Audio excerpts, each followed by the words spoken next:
This is the end of the Storm and Illyana miniseries. And this one is aptly titled Magik.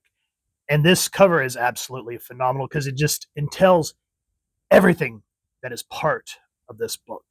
I can't read the artist. Tom Palmer, I think is what that is, but beautiful colors, hand done, and I just miss that. And I miss these little trade dressing things, man. I know that Marvel has tried to do that in modern times, but I don't know. What do you guys think? I personally feel like it just is a time in this era that just cannot be recreated, no matter how many member berries they try to throw in. I don't know. Let me know what you guys think. With that said, Stan Lee presents Darkchild. This one print date was March 1984. Now, I know it's been a minute since we've gone over issue 3, so I will kind of do a recap and what's it called? If you haven't been following along, please make sure to pause this video, go check it out, read the comics, and then come back. So essentially, Storm comes to save Illyana from Belasco. And what happens essentially is Illyana stabs Storm. This is Chris Claremont writer, Sal Buscema doing the pins, Tom Palmer finisher, we're gonna try here. Ken Feduniewicz doing the colors, Tom Orzechowski doing the lettering. Louise Jones was the editor, and Jim Shooter, editor-in-chief. So big all-star name on this book. Aurora came to Belasco's citadel to rescue me. It was a mad thing to do. In her prime, she was no match for him. Doomed from the start. I tried to help, but I was too slow.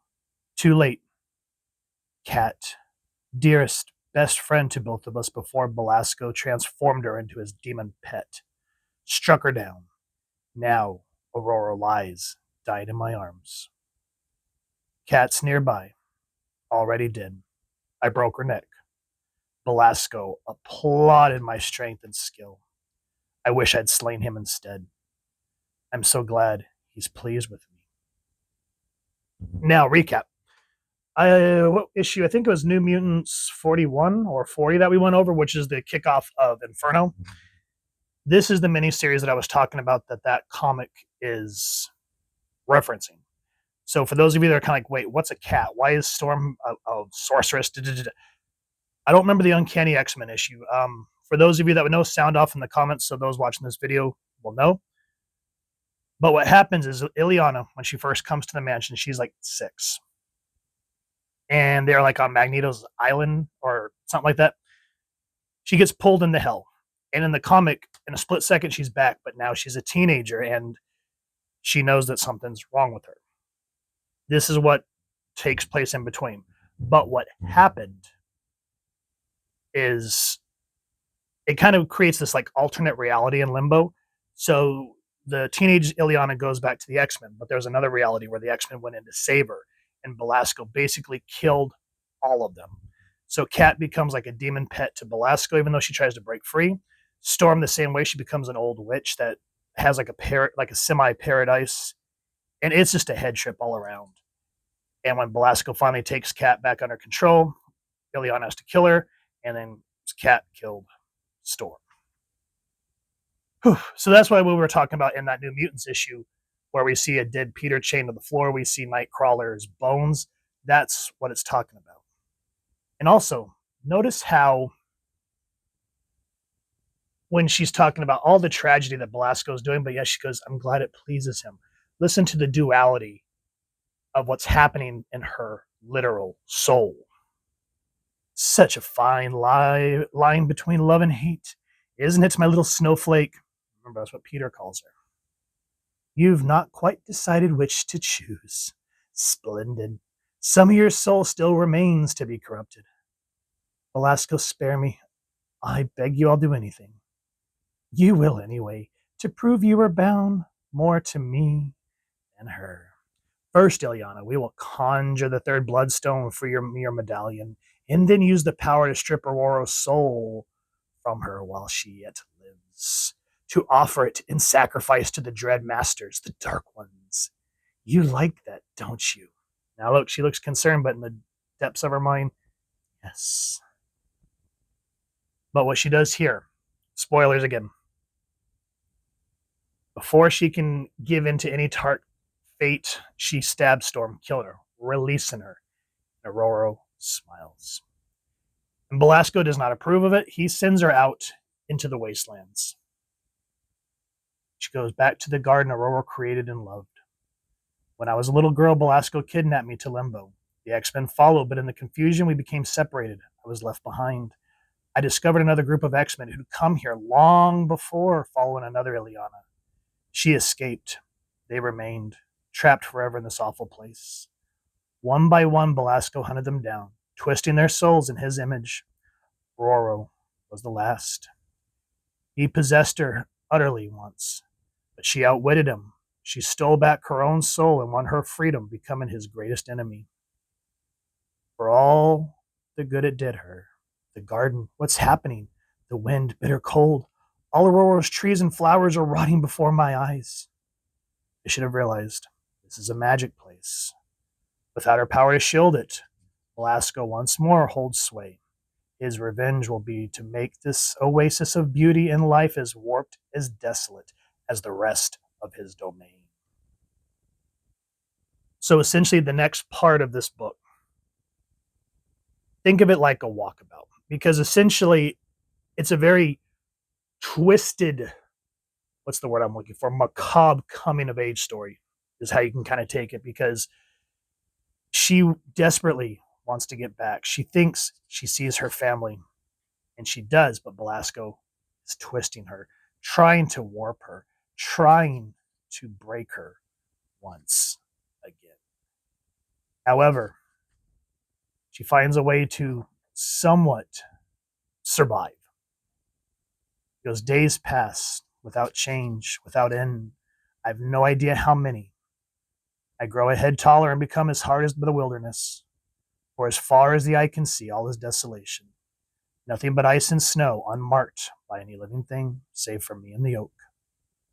Each time I draw on your strength, old friend, for sustenance or spells, I hasten your end. Now you've got so little left to give.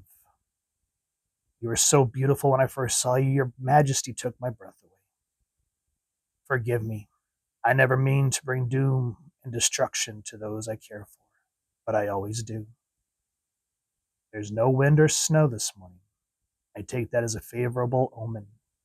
Perhaps this time I'll be successful, because she's trying to harness her magical spells that Storm was trying to teach her. The oak's power rushes through me like a flood, warm and comforting, making me glow with strength and vitality. I cast my power, conjure my acorn. I have such high hopes. I should have known better. And again, it's just try after try and giving up, thinking that you're never going to be able to do anything. She's tired. But she goes, I want vengeance. Aurora created life for its own sake. I sought it as a mean to an end, the utter destruction of my tormentor. Could that be the answer? Not a metaphorical weapon as Aurora sought, but the real thing? I have nothing to lose. I cast my master spell, using what remains of the strength I took from the oak and all of my own. As I plunge my hand into the energy sphere, an image comes to mind of a sword. Now as she's gotten older, look at the look on her face compared to when she was just hopeless. It was so easy. I probably could have done this years ago. Why didn't I comprehend this truth sooner? The oak need not have suffered and died. I need not have endured exile in this wintry hell. I'm flush with power. The moment I grasped the sword, I felt invincible. I'm eager to face Belasco. I want to see how he faces death. The enchantment used to imprison me here have been shattered. A light circle comes when I call and whisks me to meet my destiny. Damn, that's how you write. So yes, this is from the point of view of Illyana. And that's okay for this book because we are traveling along with her. And if you're kind of wondering, well, why is this so important? So if you guys have been reading the later X-Men when she has that big ass honking Buster sword, this is the first appearance of the Soulstone. Wow, I'm thinking Harry Potter. Soulsword. And yes, the look has changed over the years, but this is its, I guess you could say, first official appearance. So there you go. The book ends with her going after Belasco. And I don't want to ruin the whole thing, but I do want to point out, as she goes after him, goes, they were evil, with no more right to exist than you. Besides, though Belasco doesn't know it, over the years I've read every book in his library. The learning isn't lost, it's merely been passed from one demon mage, look at her face, to another. There isn't even a pretense of an equal fight anymore. Belasco's hard pressed to keep himself alive. He hasn't a prayer of beating me. So look at how we saw her here, to here, to here. And as the battle goes on, she realizes the consequences of her actions. And guys, this is some beautiful old school Marvel Way artwork and a very dramatic story by Chris Claremont. And is definitely a series that you all need in your X-Men collection to pass on the mythos to the next generation. So Storm and Illyana, Magik issue 4. This was a fun read to go over. It does feel a little dense at times, but it really sets up to why she struggles so much once she joins the New Mutants post all of this. So if you've enjoyed what you've seen, please first and foremost support your local comic shop, wherever it's like to get your action figures and comics, and pick up this run either in the singles or the collected trade. And if you've enjoyed this review, really would appreciate it. Take a moment to like, share, and subscribe. Helps the channel more you could possibly know. And if you don't mind hitting that fancy little Soulsword next to subscribe, that way as we get to upload content, you guys get notified. Come to the channel, and I love talking with you all and hearing your thoughts and feedback down in the comments or the socials, which I'll make sure the links down in the description. And if you enjoy what I do and you'd like to support the channel, I have left a PayPal tip jar link in the description. And if not, I still appreciate you watching this video. Either way, thank you so much for stopping by. Hope you all continue to have an absolutely amazing day reading, and happy hunting, everyone.